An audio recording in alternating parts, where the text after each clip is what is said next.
नमस्कार विद्यार्थी मित्रांनो, आज आपण इयत्ता 10वी साठी मराठी या विषयाचा अभ्यास करणार आहोत आणि आपण आज कुमार भारती पाठ्यपुस्तकातील धडा क्रमांक 3 आजी कुटुंबाचं आगळ या पाठाचा अभ्यास करणार आहोत।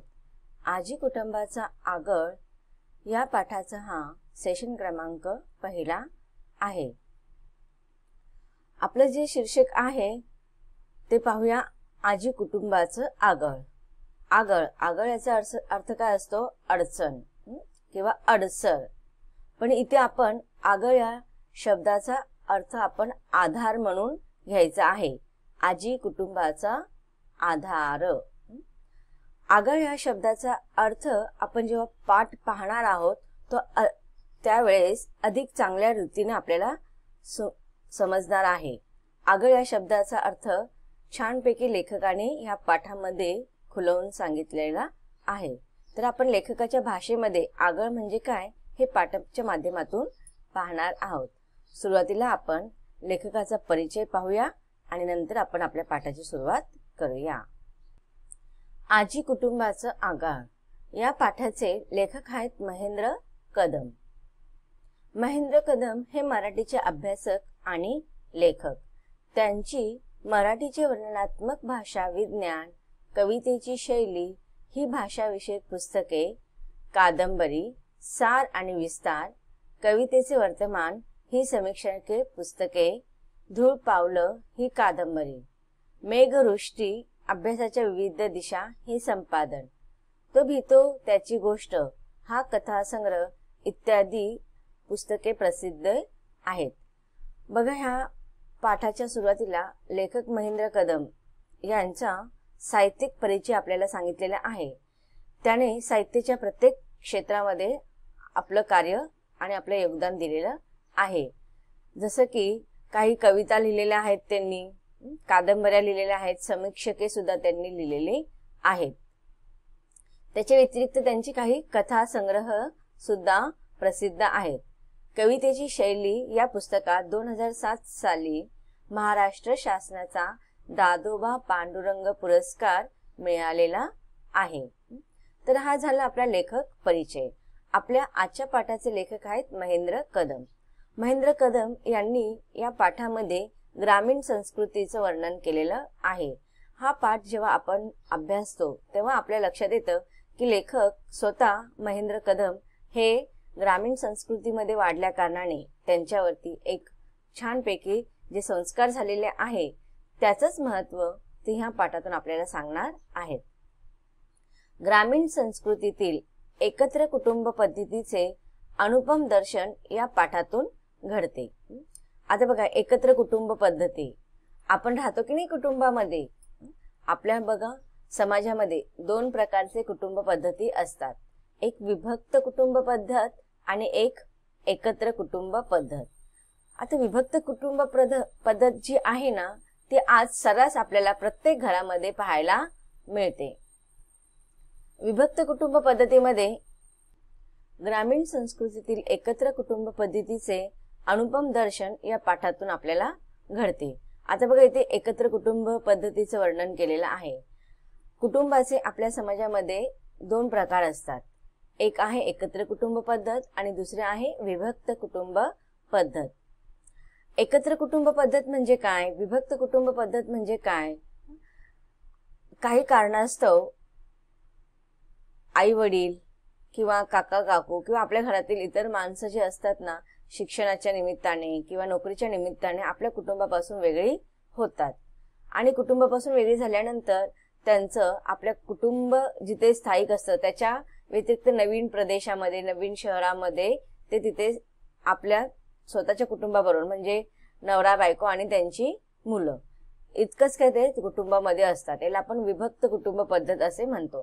आणि एकत्र कुटुंब पद्धत म्हणजे काय असतं की जिथे घरातील सर्व नातेवाईक, आपले आई वडील, काका काकू, आजी आजोबा, काका काकूंची मुलं, अशी सगळी आणि आपली भावंड, चुलत भावंड वगैरे अशी जी काही सगळी लोक एकत्र राहतात त्याला आपण एकत्र कुटुंब पद्धत असं म्हणतो। आता हे जे एकत्र कुटुंब पद्धत आहे ना ते ग्रामीण भागामध्ये जास्त पाहायला मिळतं। शहरामध्ये सुद्धा आपल्याला काही ठिकाणी पाहायला मिळतं, पण शहरामध्ये कसं असतं, नोकरीच्या निमित्ताने लोक शहरात राहायला आलेले असतात, जागाचा अभाव असतो, त्यामुळे एकत्र कुटुंब पद्धत फार क्वचित ठिकाणी आपल्याला पाहायला मिळतं. पण ग्रामीण संस्कृती, ग्रामीण म्हणजे गाव, गावीच्या हे भागामध्ये ही संस्कृती आपल्याला सर्रास पाहायला मिळतं. आजही आपल्याला फार ठिकाणी गावामध्ये अशी एकत्र कुटुंब पद्धती पाहायला मिळते. त्याचंच वर्णन ह्या पाठातून लेखकाने केलेलं आहे. मानवी नातेसंबंध, त्यातील सुरक्षितता, त्यांचे परस्परावलंबन आणि या सगळ्यांचा आधार असणारी कुटुंब प्रमुख आजी. आता बघा, ह्या एकत्र कुटुंब पद्धतीचे काय काय फायदे असतात, त्याच्यामध्ये आपल्याला काय उपयोग होतो त्याचं वर्णन इथे लेखकाने केलेलं आहे. की मानवी नातेसंबंध, की नात्यांना कसं जपायचं, कसं फुलवायचं, ह्याचं जे महत्व असतं ना, ते आपल्याला एकत्र कुटुंब पद्धतीमध्ये पाहायला मिळतं. आणि त्यामुळे बघा, त्याचा आपल्याला एकत्र कुटुंब पद्धतीमध्ये ना सुरक्षितता वाटते, की चला कधी काही समस्या आली तर आपल्या समस्या समजून घ्यायला, आपल्या समस्या सोडवण्यासाठी आपल्या घरामध्ये कोणी ना कोणी मोठी व्यक्ती असतात. तसं एक विभक्त कुटुंबामध्ये नाही. जर आई वडील कामाला जात असतील, त्यांना काही समस्या असतील तर ते त्यांच्या समस्या घरामध्ये मांडू शकत नाहीत, कारण की घरामध्ये लहान मुलं असतात, त्यांना त्यांचा आधार देणारं असं कोणी नसतं. आणि त्यांचे परस्परावलंबन म्हणजेच काय, एकत्र कुटुंब पद्धतीमध्ये सगळे लोक एकमेकांवरती कशा ना कशा रीतीने तरी अवलंबून असतात. आणि ह्या सगळ्यांचा आधार असणारी कुटुंब प्रमुख कोण असते? आजी किंवा आजोबा. घरामध्ये जे ज्येष्ठ, वरिष्ठ, वृद्ध माणसं जे असतात ना, ते या कुटुंबाचे प्रमुख असतात. जसं ह्या पाठामध्ये कोण आहे? आजी. आजी म्हणजे जणू कुटुंबाचे आगळ. आगळचा अर्थ आपल्याला इथे आधार घ्यायचा आहे. ग्रामीण घरांची रचना, ग्रामीण जीवनशैली यावर पाठात प्रकाश टाकला आहे. तुम्ही बघा, हे जे वाक्य आहेत ना, खूप महत्वाचे आहेत. त्याला तुम्ही अंडरलाईन करू शकता.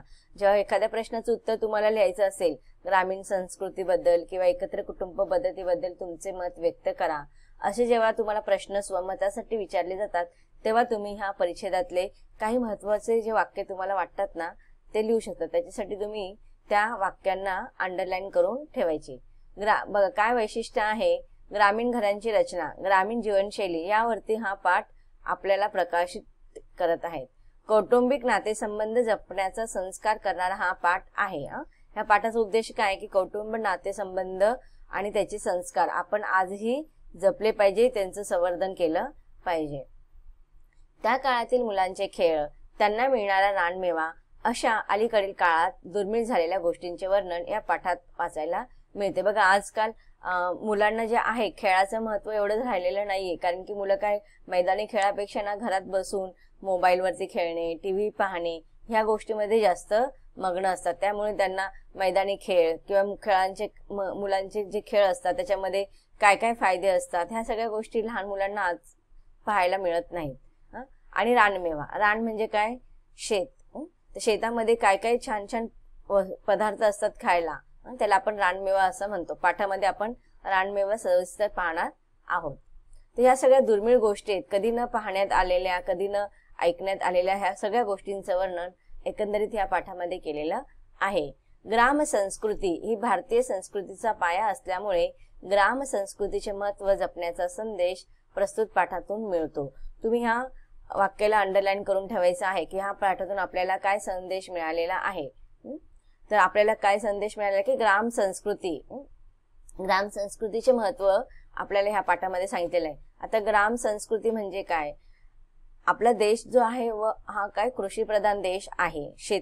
आपल्या देशामध्ये सुरुवातीपासून जर आपल्या देशाचा इतिहास आपण पाहतो, तर आपल्या देशाचा जी उद्योगधंद्यांची जी सुरुवात झालेली आहे किंवा विकास झालेला आहे, ते शेती व्यवसायातून झालेला आहे. मग हा शेती कुठे असतं? कृषी आपण कुठे करतो? शहरामध्ये करतो का? नाही, अर्थातच गावी करतो, की नाही. मग गावी आपली जी सुरुवात झालेली आहे आपण जीवनशैलीची किंवा मानव संस्कृतीची जी सुरुवात झालेली आहे ती गावीच झालेली आहे, म्हणून याला आपण ग्राम संस्कृती असं म्हणतो. तर मग भारतीय संस्कृतीचा जो मेन पाया जो आहे, जो भक्कम आहे आज भारतीय संस्कृती, त्याचा मेन जो आधार आहे ना, ती आपली ही ग्रामीण संस्कृतीच आहे. आणि अशा ह्या ग्रामीण संस्कृतीचं महत्व आपल्याला ह्या पाठातून लेखकाने करून दिलेलं आहे. चला तर मग आता आपण आपल्या पाठाची सुरुवात करूया. लेखक सुरुवातीला सांगतायत की माझी आजी, लेखकाची आजी. आता ह्या परिच्छेदामध्ये, ह्या पॅरेग्राफ मध्ये तुम्हाला लेखकाच्या आजीचं वर्णन केलेलं आहे की त्यांचे तुम्हाला प्रश्न विचारू शकतात की लेखकाच्या आजीचं वर्णन करा. तर त्यांचं कसं होतं, सगळं व्यक्तित्व कसं होतं त्याचं पूर्ण वर्णन ह्या परिच्छेदामध्ये केलेलं आहे. लेखक सांगतायत की माझी आजी जवळपास 5.5 फूट उंचीची, रंगाने गोरी असूनही उन्हा पावसाने रापलेली त्वचेची. आता बघा, लेखकाच्या आजीची उंची किती होते, जवळजवळ 5.5 फूट उंचीची होती आणि त्या रंगाने गोऱ्या होत्या. पण बघा, गावात राहत असल्या कारणाने आणि शेतामध्ये काम करत असतील किंवा गावचं तुम्हाला वातावरण माहिती असतं की ऊन फार पडतं गावी, मग त्यामुळे काय झालेलं, त्या जरी रंगाने गोऱ्या होत्या तरी उन्हा आणि पावसामुळे त्यांची जी शरीराची जी त्वचा होती ना ती काळवंटलेली होती, रापलेली. रापलेलीचा अर्थ काय असतो, काळवंटलेली. नवऱ्या माग सगळा संसार गळ्यात पडूनही तिसऱ्या आमच्या पिढीवर हुकूमत गाजवणाऱ्या आजीच्या हातात 70 ओलांडली तरी काठी आली नव्हती. आता बघा, ह्या ओळीवरून आपल्याला समजतं की लेखकाची जी आजी आहे ती विधवा आहे. म्हणजे आजोबा लेखकाचे फार लवकर वारले होते. त्यामुळे काय सांगितलेलं आहे लेखकाने की नवऱ्या माग, की जेव्हा आजोबा वारले तेव्हा आजी एकटी पडली होती. पण आजी जरी एकटी पडली होती तरी तिने नवऱ्या मागे सगळा संसार तिच्या गळ्यात पडला. गळ्यात पडला म्हणजे तिच्या अंगावरती सगळ्या संसाराची, मुलाबाळांची, म्हणजेच लेखकाच्या वडिलांची आणि त्यांच्या वडिलांची जे भावंड होती त्या सगळ्यांची जबाबदारी आजीवरती पडली होती. तरी पण आजीने सगळ्या जबाबदाऱ्या व्यवस्थित सांभाळून तिसऱ्या आमच्या पिढीवर हुकूमत गाजवणाऱ्या, बघा आता तिसरी पिढी म्हणजे आजी आजोबांची पिढी, नंतर त्यांच्या मुलांची म्हणजे लेखकाच्या आई वडिलांची आणि त्याच्यानंतर लेखकाची, म्हणजे अशी तिसरी पिढी. पहिली पिढी कोणाची, आजी आजोबांची, दुसरी आई वडिलांची आणि तिसरी स्वतः लेखकाची. जशी बघा, आता तुमचं उदाहरण घेऊया. तुमची जी पिढी आहे ती तिसरी पिढी येणार, त्याच्या आधी तुमचे आई वडील आणि त्याच्या आधी तुमचे आजी आजोबा, म्हणजे आजी आजोबा, तुमच्या आजी आजोबांची पिढी ती पहिली, दुसरी पिढी तुमच्या आई वडिलांची आणि तिसरी पिढी ती तुमची. तर मग अशा रीतीने लेखक सांगतायत की आजोबा गेल्यानंतर आजीवरती सगळ्या संसाराचा गाडा पडला आणि तो संसाराचा गाडा तिने तिसऱ्या पिढीपर्यंत म्हणजे लेखकांच्या पिढीपर्यंत सांभाळून ठेवला आणि त्याच्यावरती आजीने हुकूमत गाजवली.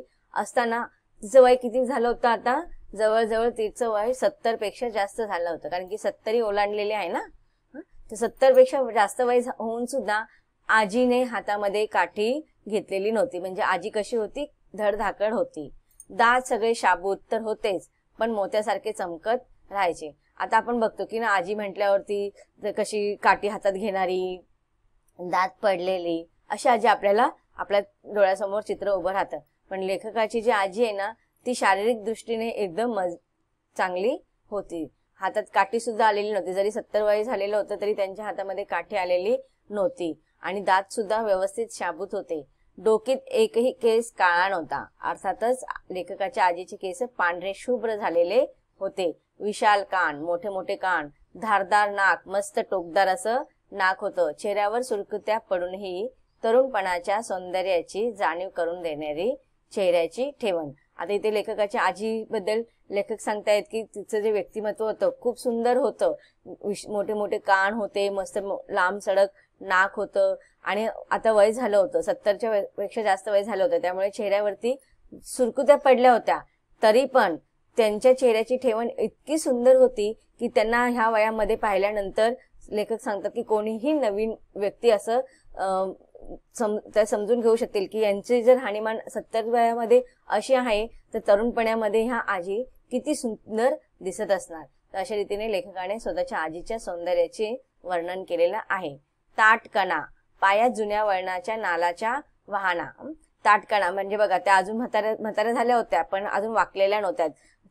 जेव्हा कणा वागतो ना तेव्हा म्हाताऱ्या लोकांना हातात काठी घ्यावी लागते. जुन्या वाळणाच्या नालाच्या वाहना. वाहना म्हणजे काय, चप्पल. नाल हा शब्द तुम्ही वाचला असेल किंवा ऐकला असेल किंवा पाहिला पण असेल. नाल काय असतं माहितीये, घोड्याच्या पायाला ना नाल लावली जाते. तर का माहितीये, घोड्याच्या पायाचा जरा भाग असतो ना वर खाली असतो आणि तो व्यवस्थित चालता यावा, त्याला पळता यावा, याच्यासाठी ती घोड्याची नाळ लावली जाते. आणि ती घोड्याची नाळ जी असते ना, ती अगोदर आहे ना जुन्या काळामध्ये लोक आहेत ना चप्पलला खाली लावायची. आपण आता बघतो की नाही, चप्पलांना बुटांना खाली सोळ लावलं जातं.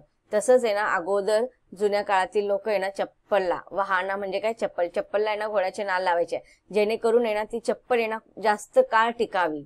आता कसं सुरुवातीला, आता आपल्याला सगळ्या गोष्टी कधी पण उपलब्ध होतात, पण अगोदर वर्ष त्यांना एखादी वस्तू मिळत नव्हती. मग त्या चप्पला ज्या टिकवण्यासाठी त्या काळामध्ये काय लावायचे, घोड्याचे नाळ त्या चप्पलेला खालून लावले जायचे. अंगात चोळी आणि हिरवं लाल अशी 2 रंगांची नवारी इरकल लुगडी. बघा, म्हणजे चोळी आणि नवारी साडी आजी घालायची आणि त्याचे 2 रंग इथे लेखकाने सांगितलेले की हिरवे आणि लाल. कपाळावरचं गोंधन दिसू नये म्हणून त्यावर लावलेला बुक्का. आता तुम्ही जर बघा जुन्या काळातील स्त्रियांना पाहिलं, इव्हन तुमच्या आईला वगैरे जरी पाहिलं असेल तरी त्यांच्या शरीरावरती गोंधन केलेलं असतं. ही पारंपरिक पद्धत आहे. ते गोंधन दिसू नये म्हणून आजी काय करायची, त्याच्यावरती बुक्का लावायची. आता म्हाताऱ्या म्हणजे अधिकतर बायका कुंकू किंवा बुक्का लावतात. आजीच्या छत्रछायेखाली आमचे सर्व कुटुंब गुण्या गोविंदाने नांदत होती. तर अशा रीतीने आजीच्या छत्रछायेखाली म्हणजे मायेच्या आधाराखाली आपण इथे त्याचा अर्थ घेऊया की आजीने असं सगळं कुटुंब सुंदरपैकी सांभाळलेलं होतं आणि आजी ही त्या कुटुंबाची प्रमुख होती आणि तिच्या छत्रछायेखाली घरातील सगळे लोक आनंदाने गुण्या गोविंदाने नांदत होती, राहत होती. तर ह्या परिच्छेदामध्ये लेखकाने त्यांच्या आजीचं वर्णन केलेलं आहे. तुम्हाला आजीचं व्यक्तिमत्व किंवा आजीची राहणीमान, आजीच्या संदर्भातील कोणताही प्रश्न विचारला तर ह्या परिच्छेदामधील वाक्यांचा उपयोग तुम्ही करू शकतात उत्तर लिहिण्यासाठी. तर विद्यार्थी मित्रांनो, आतापर्यंत आपण काय शिकलो? पाठाच्या सुरुवातीला आपण लेखकाचा परिचय पाहिला आणि त्यातून आपल्याला लेखकाने ग्राम संस्कृतीचे महत्त्व या पाठातून शिकवणार आहेत हे आपल्याला समजलं. त्याच्या व्यतिरिक्त आपण लेखकाच्या आजीची सौंदर्य, त्यांच्या व्यक्तिमत्वाचं वर्णन आपण ह्या पाठाच्या पहिल्या परिच्छेदामध्ये शिकलो. लेखक आपल्या कुटुंबाचा आधार कसा आहे याचं वर्णन ते आपल्याला सांगणार आहेत, त्यांच्याबद्दल माहिती ते सांगणार आहेत. त्याविषयी आपण नक्कीच जाणून घेऊया पण पाठाच्या पुढच्या भागामध्ये. धन्यवाद.